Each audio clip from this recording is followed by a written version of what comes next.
La edad de los juegos, de la inocencia, de aprender las primeras letras y disfrutar de muy cerca el cariño de los padres es también, para muchos niños en este planeta, la edad del trabajo, de recoger botellas de la basura, de acarrear piedras, de lustrar zapatos. En Latinoamérica es una práctica común el trabajo infantil. ¿Qué lleva a esos niños a trabajar y en qué contexto lo hacen? Esas y otras preguntas las responderemos hoy en La Voz de tus Derechos, un programa con Joanny Sánchez que se acerca a aquellas personas que intentan abrir una ventana cuando la puerta está cerrada. En el estudio tenemos a Victoria Ward. Bienvenida, Victoria. Hola, muchas gracias. Victoria trabaja en la organización Save the Children, una organización que vela por los derechos de los niños y que ha trabajado muchísimo con este tema precisamente de los niños que laboran, los niños que trabajan. Al otro lado de la línea, en videoconferencia, tenemos a un lado pues a Rubén, a Ana y a Lourdes, 3 jóvenes, 3 niños que desde Potosí pues contarán sus experiencias, cómo han hecho y en qué contexto trabajan, se ganan la vida y también pues viven eso de ser niños trabajadores. Bienvenidos los 3. Gracias. Gracias. Hola. Y bueno, pues también en videoconferencia tenemos a Tina desde Asunción, Paraguay. Tina, bienvenida al programa y nos encantaría que más adelante nos cuentes tu historia. Muy buenas para toda Latinoamérica, desde Asunción, Paraguay. Bienvenida, Tina. Regresando al estudio, Victoria, sé que la organización en que trabajas, que es una organización regional que se ocupa sobre todo del tema del trabajo infantil y los derechos del niño en general en América Latina, ha hecho investigaciones, informes y de alguna manera pesquisa la realidad de estos niños que están pues sometidos o hacen trabajo infantil. Me gustaría saber qué se define exactamente como trabajo infantil, porque hay muchas discusiones. ¿Cuál es el rango de edad? ¿Qué se considera trabajo infantil y qué no? ¿Qué puede estar ya en los límites de la explotación y qué no? Por favor. Bueno, como bien has señalado, el trabajo infantil es un tema bastante complejo y el trabajo infantil puede ser un continuo que va desde el trabajo digno y decente que ejerce un menor de edad hasta un trabajo que sea explotador y que pues está en contra de los derechos de los niños y del interés superior del niño. Es importante señalar que en esta región muchos niños se encuentran y niñas se encuentran con la necesidad económica de trabajar. Incluso, o sea que es muchas veces la motivación económica lo que los empuja a pues dedicarse a estas ocupaciones, ¿no? Sí, principalmente es la motivación económica para ayudar en sus familias. También es parte de la cultura, a veces la cultura indígena, que el niño o la niña ayudan con el trabajo familiar, principalmente en el área de agricultura. Bueno, pues justamente me gustaría compartir con los espectadores un material que viene desde Argentina, Buenos Aires, y es la historia de Luciano y sus hijas, que empujan cada tarde, después que ellas salen de la escuela, un carretón en el que recogen materia prima, materiales desechables para sobrevivir. Veamos la historia de Luciano y sus hijas. Cae la tarde en Buenos Aires. Luciano recorre las calles con sus hijas arrastrando un pesado carro. Revuelven la basura buscando materiales reciclables para revender. Más de 10.000 personas, muchas de ellas niños, trabajan como recolectores de basura en la capital de Argentina. Milagro y Silvana van de mañana a la escuela y a la noche ayudan a su padre, aunque al principio no querían. Primera vez no me gustaba. Nunca me gustó. Porque me miraba de las otras que no eran cartoneras. Y yo no me gustaba y ahora sí me encanta. Aunque en Buenos Aires hay tantos cartoneros que ya son un distintivo de la ciudad, hay muchos prejuicios sobre ellos. Porque dice que toman bebida, que roban y piensan un montón de cosas, porque no saben lo que hacen. Tienen desconfianza. Un entorno agresivo en todos los sentidos. Acá tiene que tener peligro, cuidado. Las niñas y su padre están expuestos además a los peligros de la calle, una vida dura, con pocas perspectivas de progresar. Ahora me gustaría compartir con los protagonistas de una situación. Muchas veces pues tenemos la posibilidad de hablar con activistas que defienden los derechos del niño, con personas que como Victoria pues trabajan un tema tan delicado, tan difícil a veces, pero hoy en este programa La Voz de tus Derechos tenemos a los protagonistas. Por favor, Rubén, sé que has trabajado desde muy joven, ahora mismo eres albañil, tienes 18 años y no solamente eres albañil y has trabajado pues desde que tienes uso de razón prácticamente, sino que además eres un líder de un grupo de niños, de un grupo de adolescentes que está tratando de hacer respetar sus derechos y de buscar protección. Cuéntame primero, ¿cómo empezaste a trabajar? Bueno, yo trabajé desde mis 12 años. Trabajé primeramente ayudando a mi padre y luego trabajé también para aportar en la casa, en la familia. Y ahora ayudas, apoyas y buscas solidaridad para otros como tú, ¿es verdad?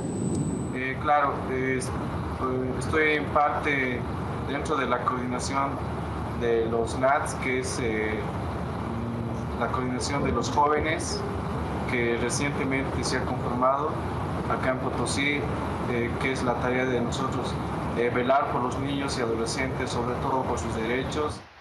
De niños, como, por ejemplo, como Ana María, tan joven, ¿verdad? Ana María con solo 11 años que ha trabajado en una panadería. En estos momentos, en los momentos que trabajas, también pues se te hace difícil ir a la escuela, ¿no? ¿Cómo puedes organizar, educarte, ir a clases y además pues trabajar en la panadería? Yo en la mañana hasta las 12 voy a mi escuela. Luego llego a mi casa, almuerzo y me doy la vuelta a mi trabajo. Llego a mi casa y hago mis tareas y recién me acuesto en la cama. Y en esa panadería donde trabajas, ¿es una panadería de tu familia? ¿Trabajas junto a otros familiares o son personas ajenas a la familia? Es de la organización. O sea, que hay muchos otros niños como tú también allí. No, sí. Ya, eres la única niña en el grupo de trabajo. Sí, todos son adolescentes. ¿Y alguna vez, Ana María, te has sentido rechazada, discriminada en la calle por trabajar, por ser una niña y trabajar? No. Ya. Y tú, Lourdes, cuéntame un poco tu experiencia. Tu nombre es exactamente Lourdes Cruz. Y sé que también que trabajas desde muy joven. ¿Cuándo empezaste? Hola a todos. Yo empecé a trabajar casi desde mis 10 ayudando a vender a mi mamá en la feria, verduras. Pero después, desde mis 12, en el Cementerio General de Potosí limpiando lápidas. Y fue cuando conocí a la organización y me integré a ella y hoy soy parte de la organización de ex-NATS, que ya somos jóvenes que hemos pasado esa etapa y estamos apoyando a los niños. Y muchos jóvenes y muchos niños, adolescentes, me imagino, también se acercan a ustedes para buscar protección, para encontrar también grupos de afinidades que representen sus derechos. Sí, bueno, no todos tienen el interés de organizarse, ya que organizarse también quiere decir que tú tengas un tiempo para formarte como líder. Entonces muchos de los que los contratan no les dan el permiso, entonces, pero sí hacemos todo lo posible para que todos puedan estar organizados y puedan ser protegidos. Ana Rosa, ¿qué quieres ser cuando seas grande? Enfermera. Wow, linda profesión. Sigue manteniendo tus sueños. Al otro lado tenemos en la videoconferencia a Tina Alvarenga. Tina, bienvenida, ya te dije, pero me gustaría que contaras un poco tu experiencia. Sé que empezaste desde muy joven y sé también que te has desarrollado en el campo del trabajo doméstico. Cuéntanos un poco cómo es esa situación de niñas que entran al trabajo doméstico desde muy temprano en Paraguay. Bueno, yo desde los 10 años llegué al trabajo doméstico como criadita. En Paraguay hay una práctica cultural muy arraigada de enviarle a niñas y niños de situación de la zona rural hacia la capital en busca de educación y van en casa de terceros. A mí me sucedió que desde a los 10 años vine desde el Alto Paraguay, Chaco paraguayo, hasta Asunción, que queda a unos 800 kilómetros de mi lugar de origen, en una casa de familia que no conocía y en donde viví hasta los 18 años. En ese lugar hice trabajo doméstico, fui a la escuela, pasé mucha discriminación y también pasé el aislamiento, la soledad, que fue muy fuerte y marcó mucho mi vida. La distancia de la familia. La distancia de la familia, el trato discriminativo, por sobre todo eso marcó muchísimo también, la falta de afecto.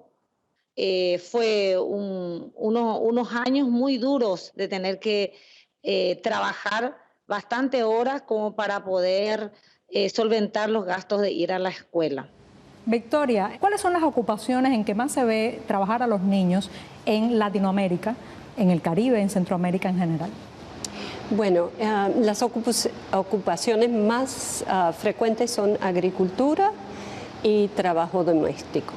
Creo que la historia que nos ha contado Tina es una historia bastante típica todavía en muchos países.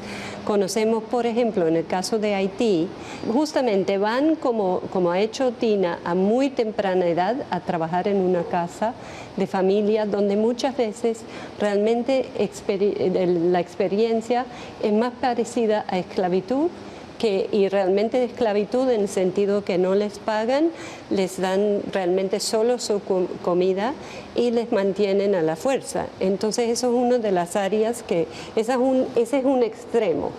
En otro lado hay otras actividades, como han mencionado, que son de albañil, de trabajo en la panadería, que en cierto tipo de establecimiento puede ser un trabajo digno, donde la joven o el joven se pueden ejercer un trabajo y seguir estudiando y no perjudicar su salud y realmente tener un trabajo digno. Entonces hay todo una rama.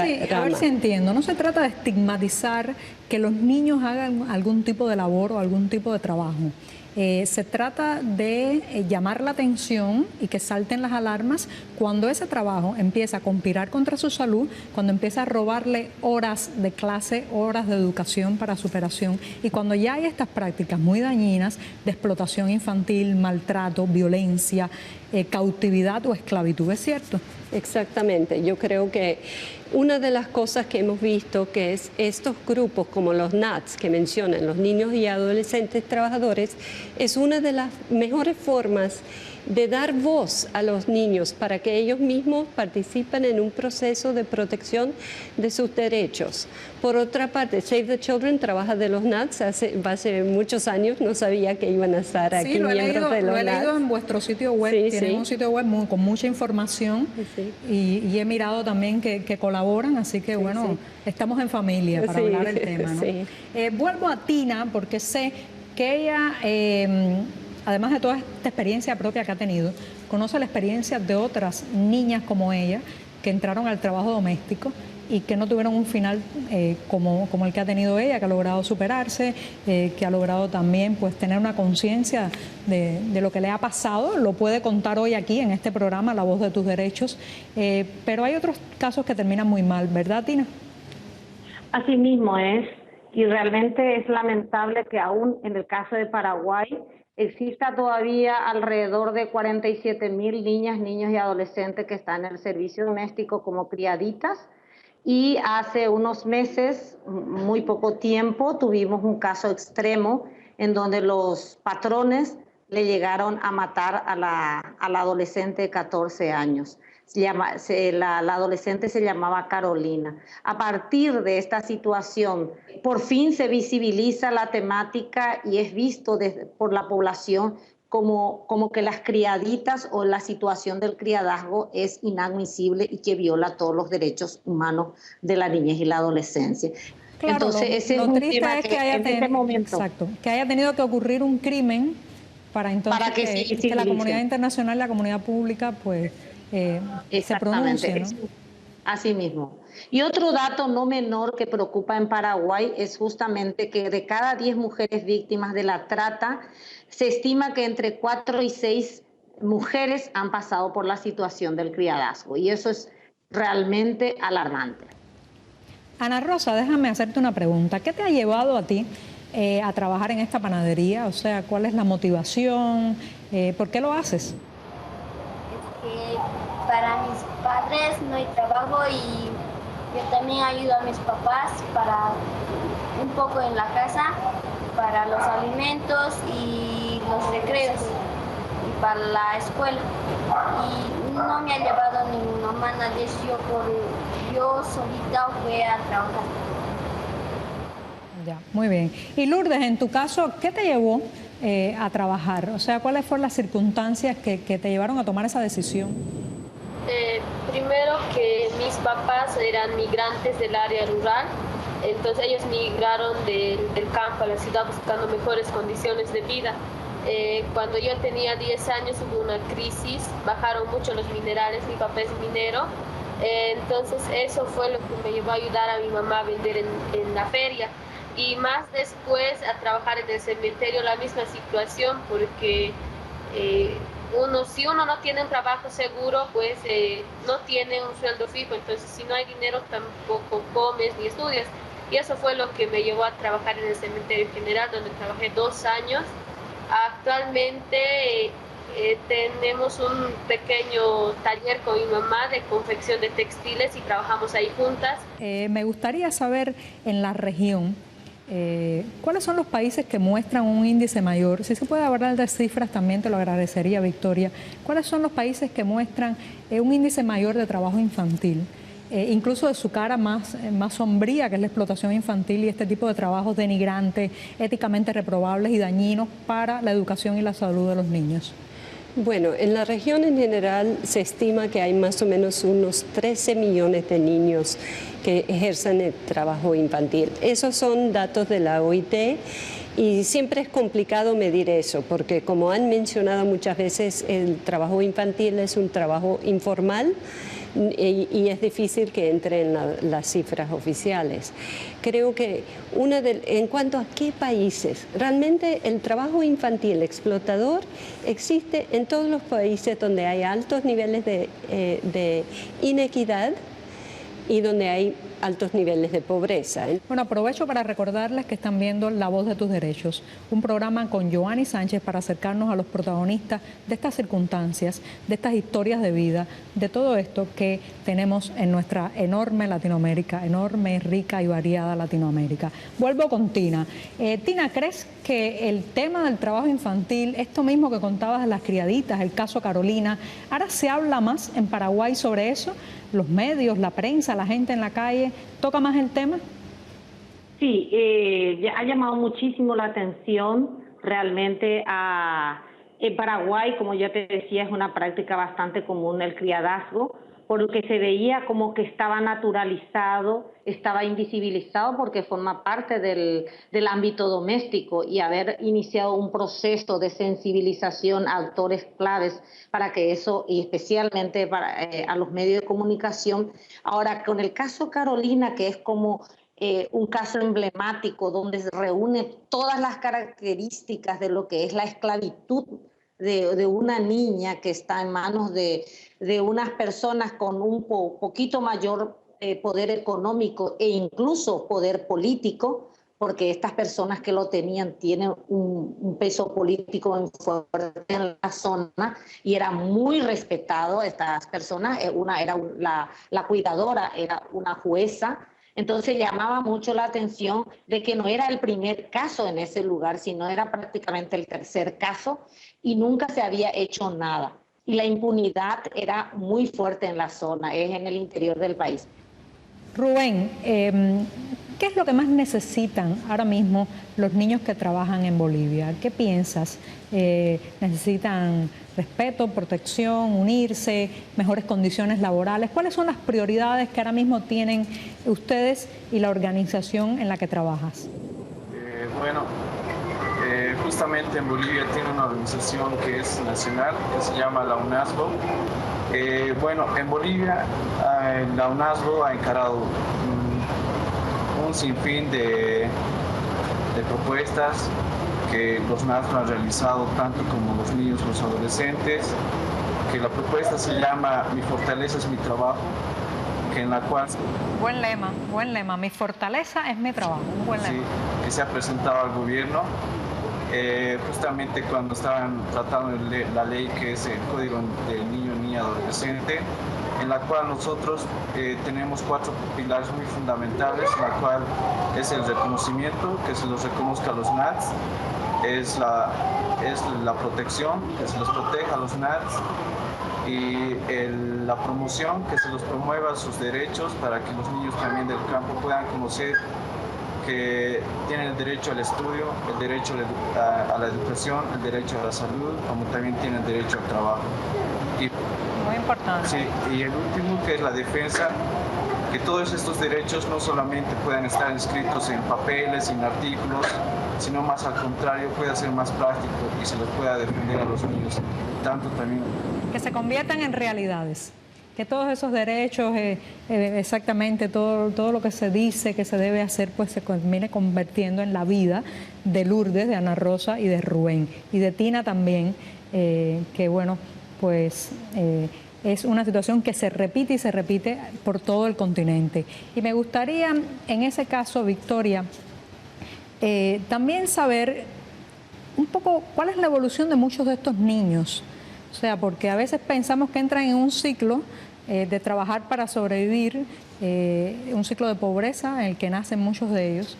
Pero también estoy escuchando la historia de Lourdes, que se paga sus estudios, la historia de Ana Rosa, que quiere ser enfermera, quiere superarse, el propio Rubén, que ahora trabaja en esta organización. Entonces, hay luz al final del túnel, ¿no? O sea, hay un proceso de superación en muchos casos también, ¿no? Sí, definitivamente. Y creo que nosotros en Save the Children hemos trabajado en varios países. Por ejemplo, tenemos un proyecto que se llama Children Lead the Way, que ha trabajado con las organizaciones de niñez trabajadora, y hemos trabajado en las áreas de desarrollo de habilidades, en todo lo que es educación, tanto ayudándoles a que puedan trabajar y continuar sus estudios, como educación en cosas específicas, así como técnicas, carreras técnicas. Y hemos podido evaluar, y también en el apoyo a la incidencia política que hacen los niños, los NATS, para la promoción de sus derechos. En estos proyectos hemos podido evaluar que estos jóvenes han podido salir adelante, han podido empezar a estudiar más, como el caso de Lourdes, que nos cuenta que sigue estudiando, y han podido, y como Tina, que sigue siendo activista en esto, han podido salir adelante, en parte por nosotros, en parte porque son generalmente jóvenes muy fuertes, con mucha capacidad. Ahora bien, también para algunos, es difícil salirse de ese mundo, tal vez porque están entrampados en algo que va más allá del trabajo infantil, que puede ser la explotación infantil, los grupos de extorsión, las mafias, que sencillamente pues los explotan. Yo pienso que eso tienen más dificultades a veces para salirse de ese ciclo del trabajo, ¿no? Sí. ¿Tienen muchos casos, también atienden casos como ese ustedes? Sí, nosotros trabajamos mucho en el área de protección de la niñez, protección de los jóvenes. Y allí tratamos de asegurar que los mecanismos que tiene el Estado son mecanismos que realmente son protectores de la niñez. Aprovecho para recordarle a los espectadores que pueden escribirnos a través de las redes sociales de la Deutsche Welle Latinoamérica, mandar sus preguntas, opiniones, cuestionamientos, y también a través de mi cuenta de Twitter, @YoaniSánchez. Agradezco a Rubén, Ana Rosa y Lourdes sus magníficas historias de vida, la esperanza que me han dado también. Tina, muchas gracias por participar y contar desde Paraguay lo que están pasando. Y en el caso tuyo, Victoria, me gustaría cerrar con una frase precisamente que dé todo esto, la capacidad de resistencia de estos niños, la capacidad de empezar de nuevo, y también pues lo gratificante que debe ser trabajar con ellos, ¿no? ¿Cómo ha sido para ti todos estos años? Bueno, empecé trabajando con niños de la calle, que eran los niños que realmente no tenían casas. Y durante muchos años trabajé otras cosas más con mujeres, y en los últimos años regresar a ver los avances que ha habido en la región en cuanto a la protección de la niñez es realmente gratificante. Bueno, pues me contagias de esperanza. La esperanza porque esos niños, muchas de esas pequeñas manos que hoy en Latinoamérica acarrean piedras, buscan minerales, recogen botellas de la basura o empujan un carretón, esos niños serán los hombres y mujeres del mañana. Les debemos dar hoy una infancia digna. Muchas gracias.